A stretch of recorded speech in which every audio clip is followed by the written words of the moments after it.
President Obama brought our nation to the #1 oil producer in the world. So this has been going on for 8 years, and now we face dangerous feedback loops. And what these are processes in nature that create extraordinary urgency in this situation. The idea is once we push the planet into too much heating, feedbacks happen and we literally can't pull back. And every single American citizen needs to be able to explain these feedbacks to their neighbors, to the teachers of their children, to everybody. So we're just going to talk about 2 very quickly. One is when the forests heat, they start drying out and they die and then they burn, and then those trees release carbon dioxide and they fail thereafter to absorb carbon dioxide, so it makes the problem worse. Methane and carbon dioxide is trapped up at the the northern latitudes in permafrost. When you push the planet into heating, that starts melting. You can see those ponds. That has happened. And if this really goes, it would release unfathomable amounts that would just make the situation out of control, even if we reduced our emissions to 0. So when we consider a legal response, we have to understand that this is not some matter we can address at our usual bureaucratic pace. Dr. James Hansen, who was formerly the chief climate scientist of this country with NASA, has said we are on the hairy edge.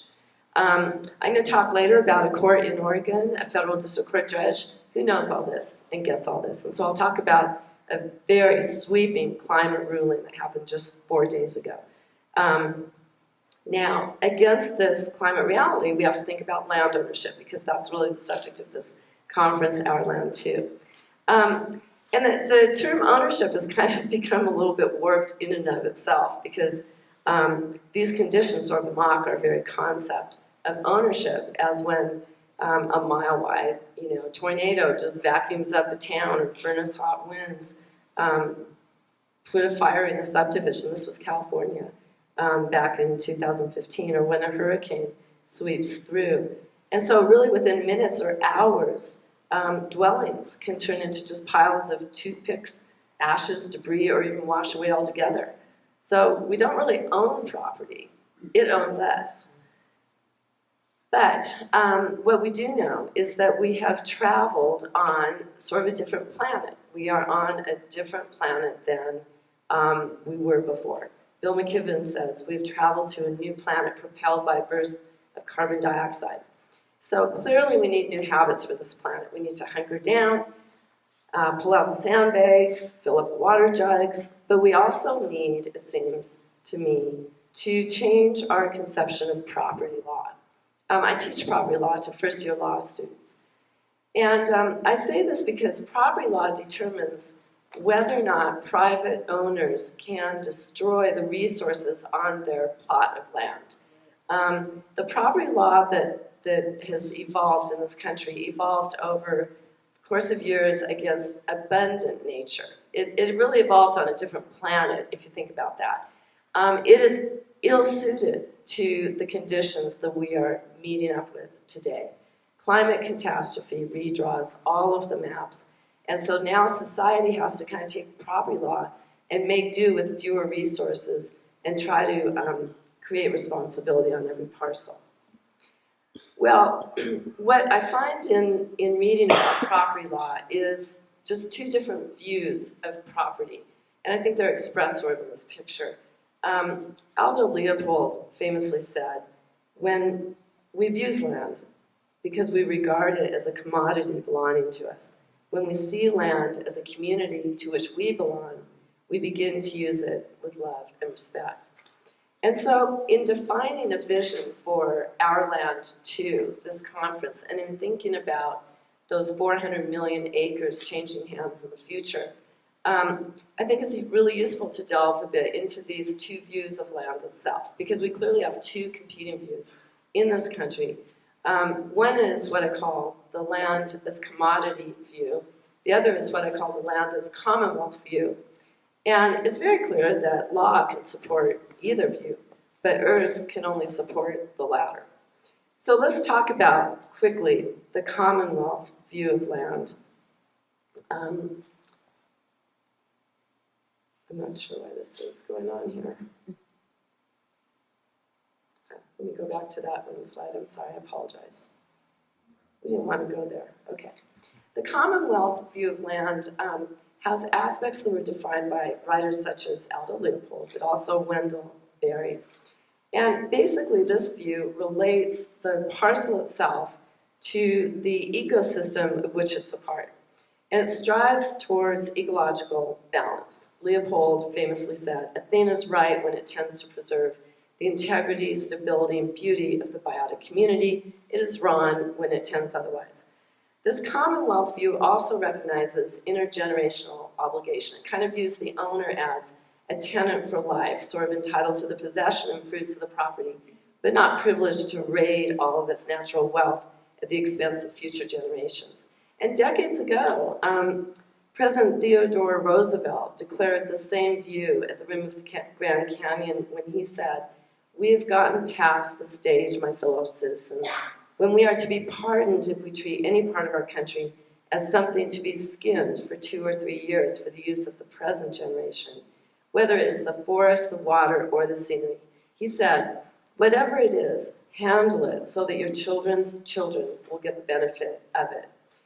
This Commonwealth frame also recognizes the emotional and even spiritual attachment to land, both of which incline the owner towards stewardship. And the land as Commonwealth frame rejects the outright commodification of land and questions as artificial these real estate markets that can inflate rapidly and then suddenly implode when the land itself really hasn't changed. And so what the Commonwealth frame does is really place focus on the enduring nature of the land, and it encourages human staying power. Now let's go to the commodity view of property, because feature by feature, these two views line up as opposites. The commodity frame is the dominant frame in this country. It is wholly detached from the needs of the community. It treats land just like a fungible product, sliced and diced and processed by developers, packaged by real estate brokers. Land is put to market with the overriding purpose of bringing profit to the person who owns it. And the abstraction of market value conceals the tangible value of the land to the community, both ecological and human community.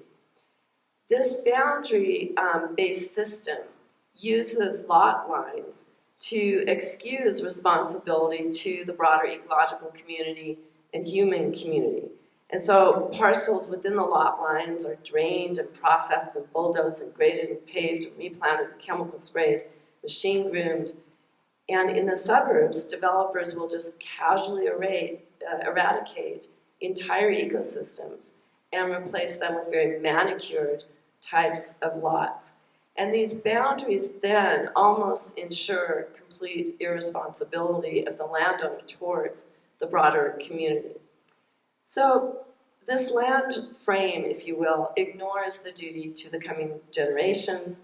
It has really very little spiritual or emotional appeal because our modern industrial society really can't allow that at the same time as destroying nature.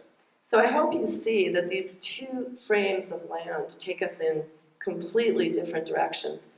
And that's worthy of thought when we consider that so many farmers are going to change hands in the future. I would submit that there is no more devastating manifestation of the land as commodity view than the fossil fuel production in this country and elsewhere. It has resulted in fracked communities, sprawling strip mines, decapitated mountains, massive oil spills, hopelessly polluted groundwater supplies in areas across the country. The ruin wrought by this fossil fuel regime really has no end, because the regime itself requires more drilling, more blasting, more scouring of earth to get at the ever more buried sources of dirty fuel. And so in a future dominated by the fossil fuel industry, the plunder of earth goes hand in hand with the misery for our children, who will someday inherit this demolished and barren landscape. Well, industrial civilization will have to rethink this land as commodity frame, and with it the fossil fuel regime it has supported in order to survive on planet Earth. We have no choice but to just rethink the frame as a whole. But it's hard to dislodge in this country. And why is that? It's because probably the property rights, so to speak, have been concocted and promoted by think tanks that serve corporations as sort of rights of liberty. Property rights are associated with personal freedom and liberty. But as it turns out, there's really no liberty over nature. Vandalizing landscapes under the banner of private property rights just brings on more floods and fires and devastation, and that will shackle individual freedom and impure property rights, and invite conditions that promote tyranny. And so for anybody in this country who cares deeply about private property and that institution, they should be looking at a different frame, because the commodity frame is heading us towards the end. Now, reconfigure what it means to own. And how do we do that? And sometimes my students think, oh, how can we ever reconfigure property or infuse responsibility into it? And I just remind them that property law in this country did reconfigure what it means to own, or what it meant to own, when it rejected the commodification of human beings through slavery. It outlawed, prohibited slavery, and now we might have to reject the commodification of land in order to support human life itself on Earth. So let's leave aside the land question for a moment. Let's just talk quickly about environmental law, because many Americans are under the impression that environmental law protects them and the resources they rely on. And by environmental law, I mean all the statutes you've heard of: the Clean Air Act, the Clean Water Act, the Endangered Species Act, and so forth. Well, these are implemented by agencies on the federal, state, and even local level. And what they have done over the past several decades is take the laws and basically use them to legalize damage to our resources. The Dakota Access Pipeline, which you'll hear more about later tonight, that pipeline would cross 4 states, go about 1,200 miles, threaten water supplies, and yet every single permit for that pipeline has been issued on the local, state, and federal level except one. And that one last permit is being held by the Corps of Engineers. My point is that the first thing you need to know about environmental law is that it legalizes damage, and it has for decades. Now, the statutes themselves prohibit it, but the agencies have been handing out permits under these laws as a norm. So why is that? And why don't people know about it? Probably because environmental law did work for a short while, maybe even the first decade. But now if you look at where our national resources stand in comparison to 1970, now we have these immense problems like strip mining and fracking and deep sea drilling and species extinction and dried up rivers and drinking water pollution, ocean acidification, ocean dead zones, wetlands destruction, nuclear waste. It just goes on and on and on. In Appalachia, the coal industry has blasted the tops off of 500 some mountains and dumped those mountaintops into the streams below, forcing entire communities to leave. And I have a friend who lives over in that area, and she flew over that area one time, and she just thought, how could this be legal? And that is, in fact, the problem. It's all made legal under environmental statutes. So we are at a point in which we're questioning why agencies issue all these permits. Why do they?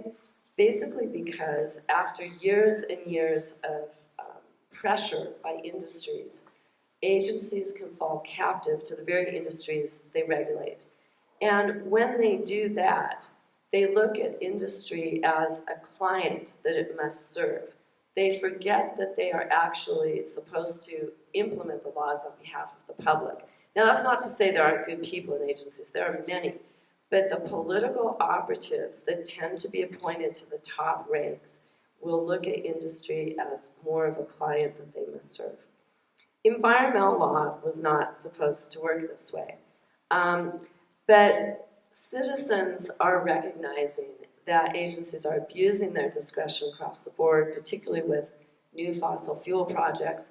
The fossil fuel industry is trying to get at as many sources of fossil fuel before the sun sets on its industry. So there's a huge push across the country, across my region as well, in the form of export projects. And basically, environmental laws are imploding into citizen protests across my region and other regions across the country. There is tremendous resistance to export projects. People are taking to the streets, filling the hearing rooms. They're taking their kayaks and surrounding, Shell oil drilling rigs. They're getting out in the dark of night and trying to stop megalos carrying equipment to the tar sands of Canada. A month ago, 5 citizens, parents and grandparents, all of them, went to remote places and literally shut off 4 pipelines carrying gas from Canada into the United States at this very same time.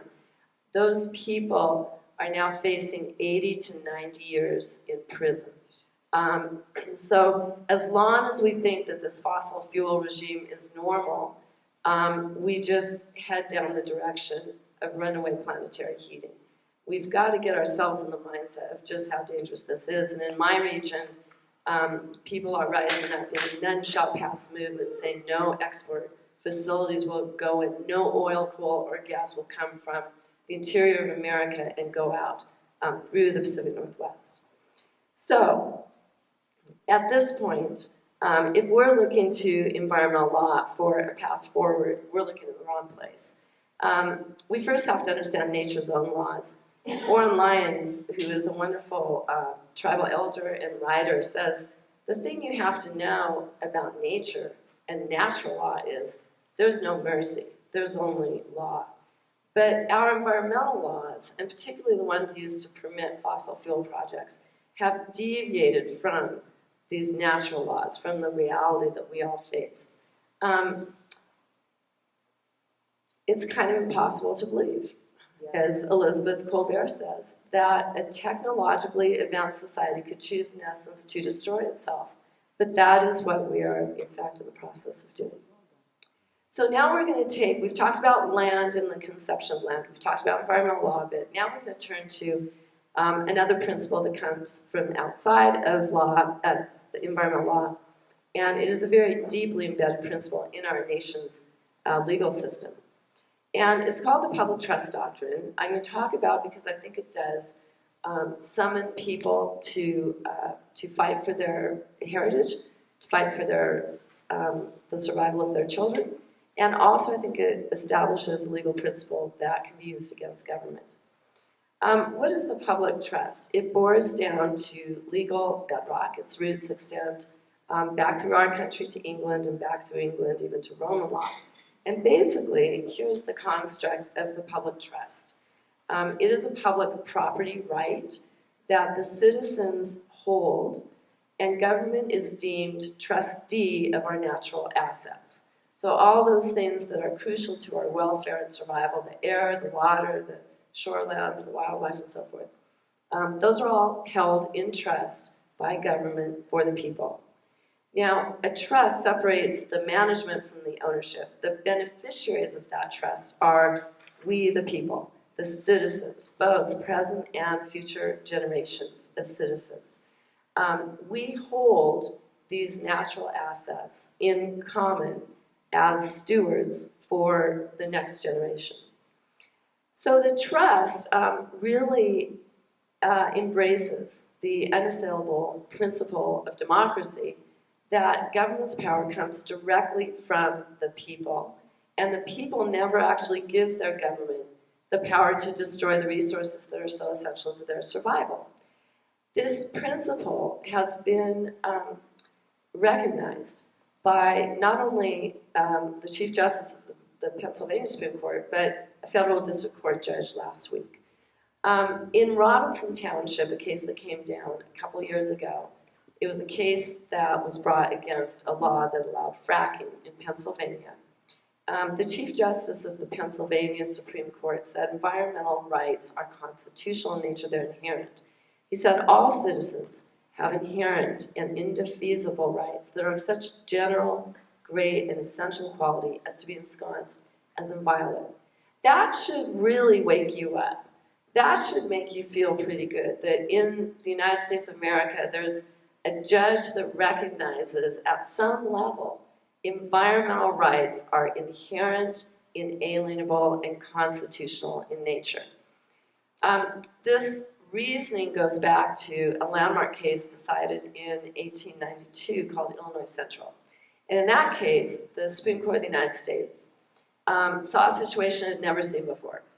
Just imagine, those buildings weren't there, but people used the shoreline of Lake Michigan for fishing and commerce and navigation and so forth. So the people were using that shoreline. And the state of Illinois, the legislature, sold that shoreline to a railroad company. And the Supreme Court said, you can't do that. That shoreline is needed by the people. It's held in trust. It's a public property right. And you literally don't have power to sell it off to a private corporation. So the trust announces a fundamental restraint on government that comes twin-born with democracy itself. There's a bumper sticker I see every now and then in Eugene, Oregon. Anyone from Eugene? Probably not.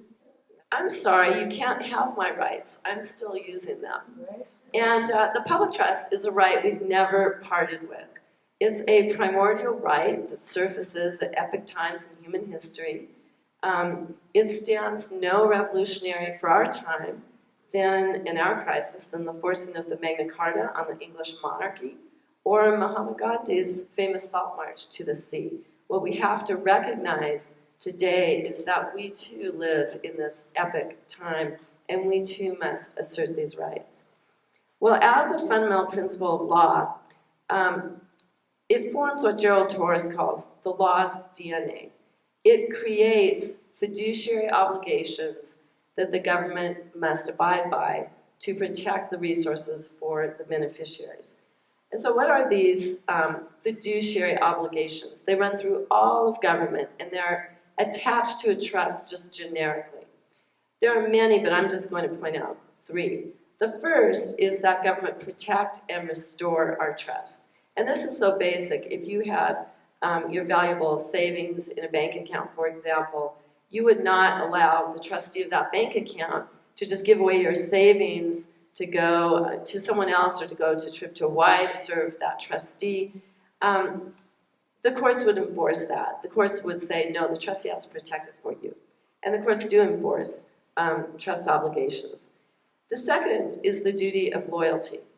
The duty of loyalty says that trustees have to make decisions for the benefit of the beneficiaries. Remember, in the public trust, that means us. And so the duty of loyalty, if it were applied to the public trust context, and it hasn't yet, although it did make an appearance in that one case I mentioned, Robinson, what it would do is frontally challenge the system of campaign contributions. Because we all know that corruption in government comes from a system whereby corporations pay for the elections, then the government officials get elected and pay back the corporations by using public resources and policies that the corporations wanted to get at. That is a clear violation of the duty of loyalty, and that would never hold up in the private context. It needs the citizens to bring government aware of it in the public context. And then the third fiduciary duty is kind of basic too. It flows from the duty of loyalty. And that is to administer the trust for the people overall, not for private interests. This one principle has been underscored in a couple different cases, but it reminds us that public resources are in fact public resources, and that our public lands are in fact public resources. So I hope you see by now that the public trust may lead to a public awakening and a whole paradigm shift, and that is really what we need if we are going to bring ourselves out of this climate crisis and environmental crisis. So now let's turn to how we might invoke the trust and then wrap up. How do we invoke this trust to help define our land too? Well, what many people don't know is that private land arrangements can provide a parallel to the public trust by creating legal documents and sort of secured transactions, so to speak, that create a mechanism lasting in perpetuity to bring fruition to the Commonwealth vision that I described before. So many people think that property law is just very single-dimensional, that you buy a piece of land, you own that land, and you own it in what we call fee simple absolute. But in fact, what many people don't know is that our law of property has tools that can strike arrangements between the landowner, the community, and even future generations. And these tools are well known to conservation, real estate lawyers, but they are easements and trusts and conditions and covenants and restrictions and future interests and co-tenancies, LLCs, and much, much more. There are also conservation easements. There are 1,200 land trusts or more in this country now that accept conservation easements across private land. And those easements are designed to basically take the property out of that market that is so artificial and predatory and secure it and secure conservation for future generations. There are conservation easements now covering a land base in this country that equates to twice the size of Connecticut. So whether or not the Commonwealth vision starts with a land trust, it usually involves people who want to be stewards for the community, possibly for future generations as well, and then they have a vision. The best way I've found to create a reality from that vision is to get people together from the community with different interests, sit around the table and start creating a map. And then the map starts bringing in different parts of the community, both the ecological community and the human community. It goes up the waters that cross the land. It follows the birds that light on the wetland on that land. And then the dream itself also extends into the future and has sort of conversations, imaginary conversations with the seventh generation, ascertaining what does posterity need and want. It also looks far back to the people who are on the land for hundreds or thousands of years. And that would be, of course, tribal people. So when a Commonwealth vision starts to take shape on a piece of land, and real estate lawyers can come in and translate that vision into a binding legal arrangement, then something really great happens, because it's sort of like a plant taking root and then going to seed, and then those seeds spreading. People are interested, the community is interested, people stop by, and then more and more people want to do it. And then those people start pollinating that Commonwealth vision across other lands. And so that is very, very hopeful that we do have these private mechanisms that can create these arrangements out of willing landowners. But at the same time, what we can't do is think that that just solves the problem, because we've got a very big problem left, and that is our fossil fuel economy. All fossil fuel projects at this point contribute to irreversible damage to our oceans and our atmosphere. And so we have to literally flip that energy switch and make a rapid transition to renewable, benign energy, because our carbon budget is almost spent, and we'll hear more about that. Many Americans realize that these reserves just have to stay in the ground, and we'll hear more about that. But here's one problem. The industry is not just inclined to walk away from trillions of dollars of value in what they call their reserves. Reserves are what they call, they refer to reserves as resources that are below ground, but that they believe they have the property rights to bring above ground. Leases across vast amounts of federal lands owned by who? Yeah. are burdened with these reserves, these leases benefiting fossil fuel companies.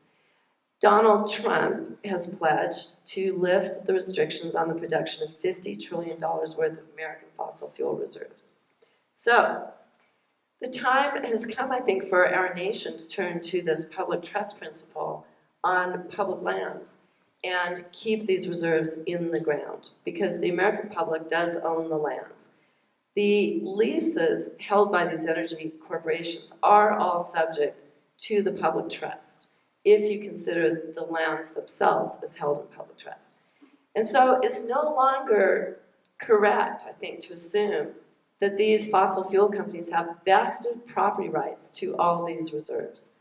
Maybe, just maybe, we should think that the law holds more logic than allowing those to cook our planet. Back in the Illinois Central case, and this principle has been repeated throughout other cases as well, the court said where leases were granted by government or where title was granted by government in violation of the public trust, that title is revocable without compensation. And so now it has become time for us to engage in the conversation of how to not only leave those fossil fuels in the ground, but how to address the legal argument that inevitably will come up, that those fossil fuel companies require compensation for trillions of dollars of reserves. The public trust analysis, I believe, would say they don't require compensation. I do want to point out that fossil-free seems like it was obviously a huge shift, but it's also a very hopeful shift in our society. In my region right now, every time oil trains carrying Bakken fuel come through communities, that poses a hazard and a threat to those communities, even apart from climate change. This is what an explosion from one of those trains looks like. This killed 45 people in Quebec. The future in solar and wind and geothermal would be a much brighter future to those communities. We have to treat this, obviously, as a climate emergency. And so the very last application of the public trust, which I think I'll focus on tonight, is forcing government to create a plan to create the infrastructure and create all of those actions necessary to stabilize our climate system. So I want to end by talking about litigation brought by youth that just won a huge victory last week. And it's all centered on the reality that to achieve atmospheric stability or climate stability by the end of the century, we have to lower our carbon dioxide emissions 8% a year. That's just nature's math. If we wait until 2020, that number skyrockets up to 15%. Now, 15% a year, anything around that area looks to be a little more impossible than 8%. We are literally sitting in the year of possibility. And so in 2011, a group called Our Children's Trust brought lawsuits across the country on behalf of youth. They brought petitions and lawsuits in every state in this country. They also brought lawsuits in other countries that are pending. And what those lawsuits ask is for the courts to force the executive and legislative branches to create enforceable plans to bring down carbon dioxide emissions in those jurisdictions, subject to the supervision of the third branch of government.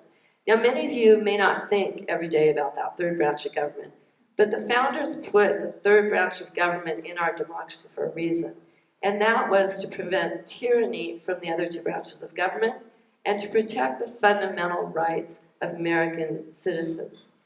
Well, last week, a case that had been pending in the Federal District Court of Oregon, right in Eugene, Oregon, where I'm from, had a sweeping ruling that is a complete game changer. That case was brought by 21 youth against the Obama administration, challenging literally the entire fossil fuel policy of the United States of America. And the entire fossil fuel industry intervened. So just remember, for the last 3 decades, all environmental lawsuits and their statutes have been very micro and narrow. This was the opposite. It was sort of a last-ditch effort to challenge the whole fossil fuel policy of the United States of America. And those children that come all across America, from all across America, asked for a climate recovery plan that the Obama administration would create that would be implemented under the supervision of the court. Now, this kind of remedy has been carried out numerous times in our past, but never at this scale in certainly environmental law.